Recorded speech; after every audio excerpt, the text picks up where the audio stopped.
Our Coastal Waters Consortium is one of the few that's focused entirely on the marsh systems of Louisiana. And we began in year 1 and we're now in year 7 of 8.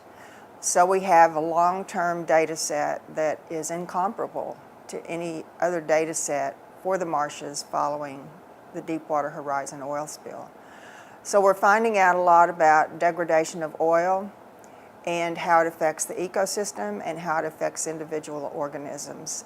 And we're not back to normal, and we're still finding results.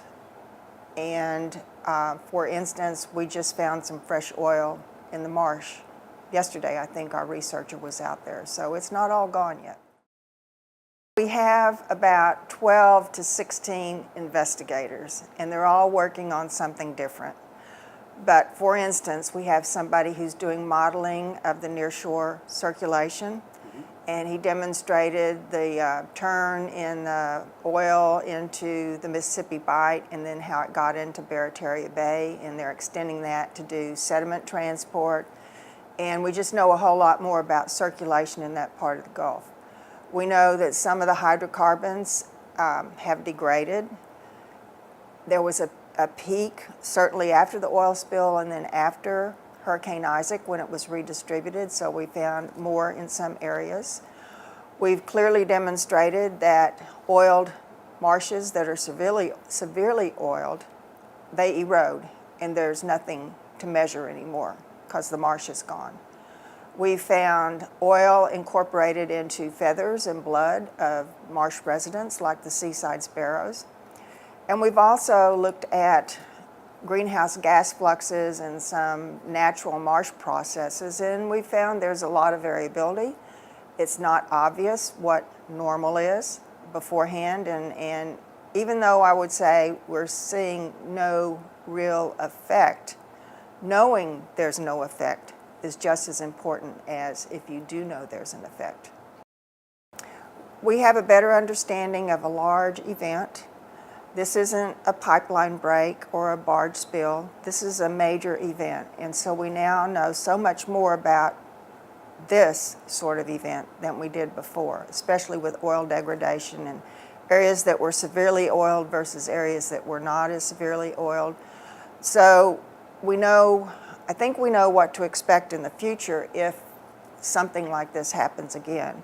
And that gives us a good idea of how we might best try to mitigate or take care of the oil once it reaches the wetlands and just do some things possibly different.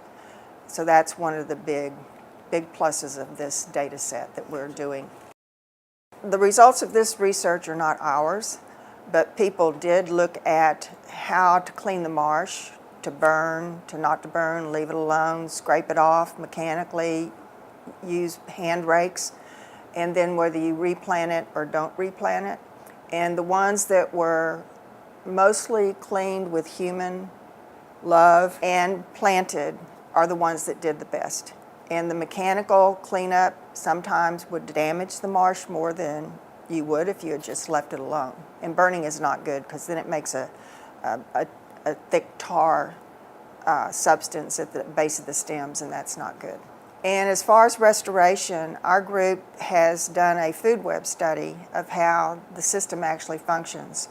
And we're now doing some restore work on food webs in created marshlands. And so we're going to be able to transfer that research to some of the restoration that's being funded post-BP oil spill with another source of money, but that's one thing. And the modeling that's been done on transport of water, oil, and sediments is definitely going to help if there's another major spill like this in the future.